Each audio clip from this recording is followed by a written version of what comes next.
NIO stock closed today at $6.08, down about 1.3% for the session. On its own, that doesn't look dramatic.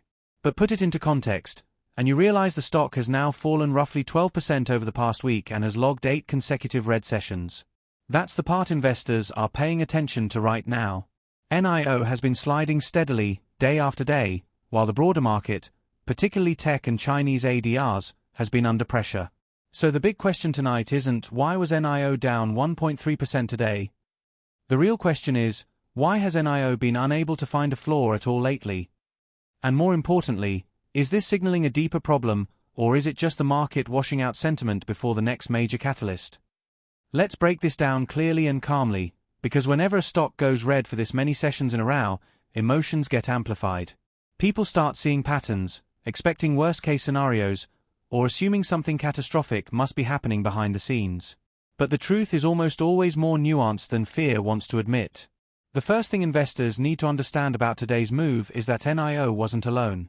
Markets were broadly weaker again, with tech stocks pulling back, growth names losing steam, and high beta stocks, like NIO, falling the hardest. This is a classic risk-off environment. When interest rates stay elevated, when geopolitical uncertainty flares up, or when investors move into defensive positioning, companies like NIO get hit harder than most.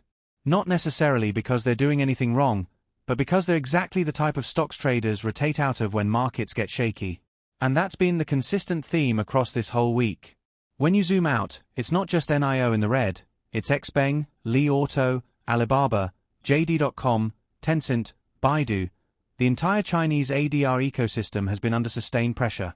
Investors are nervous about China's economic trajectory, about EV competition, about regulatory risk, and about global tensions. This isn't a new story, but it tends to flare up in waves. And right now, we're in one of those waves where everything tied to China is being discounted, whether it deserves it or not. So the next logical question becomes, is there anything company-specific going on with NIO that explains this 12% decline over the last week? And the answer, based on everything verifiable and reported so far, is no, nothing new. There have been no negative filings, no shocked guidance revisions, no unexpected operational issues. The company hasn't announced any major setbacks, and no analysts have put out urgent warnings. In fact, the most recent concrete data from NIO still points in the opposite direction. Just last week, NIO confirmed record October deliveries, 40,397 vehicles, representing year-over-year growth of more than 90%. That is an extraordinary number, especially in a competitive market where dozens of EV manufacturers are fighting for the same buyers. The company also exported 431 vehicles in October, one of the highest monthly overseas shipment counts they've posted. And on top of that, NIO is set to report its third quarter earnings on November 25th, which gives investors a tangible upcoming catalyst to watch. So if the fundamentals haven't changed, why is the stock melting lower? The simple answer is sentiment. This phase of the sell-off has very little to do with how NIO is performing operationally and almost everything to do with how investors feel about risk right now. When sentiment weakens, stocks that rely on long-term execution rather than short-term profitability, like NIO, are the first to get hit. There's also something else important happening beneath the surface. Whenever a stock sells off for 8 or 9 consecutive days, you eventually reach a point where investors stop asking what went wrong and start asking, is this oversold? That's how sentiment resets. Extended losing streaks aren't always signs of collapse. Sometimes they're the market's way of forcing weak hands out before the next big move. And with earnings less than 2 weeks away, that flush-like behavior becomes even more likely. Traders who don't want to hold through earnings exit their positions.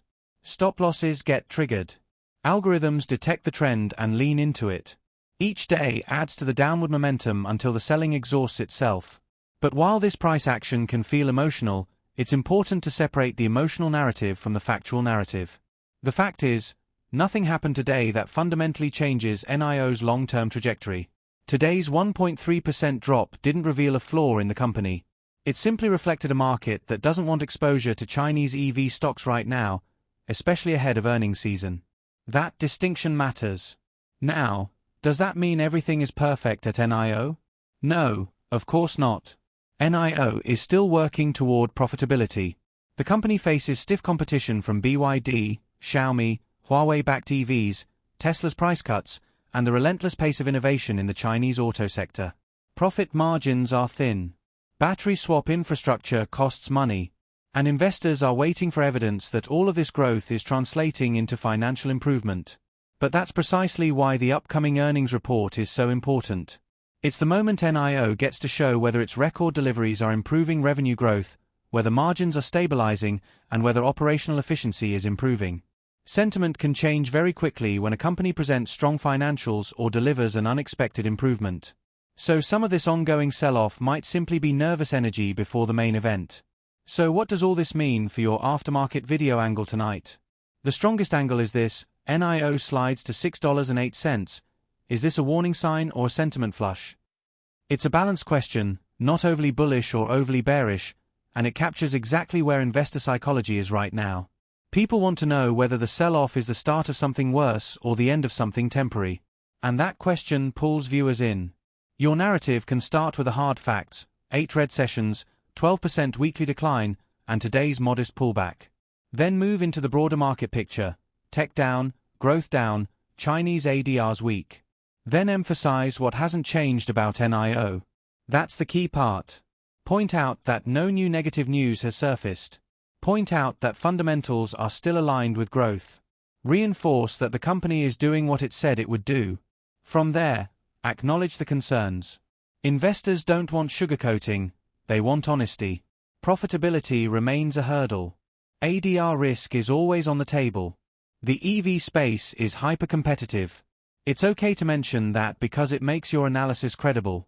And then you pivot toward what happens next. The most important thing investors should be watching now is earnings on November 25th. That's the inflection point.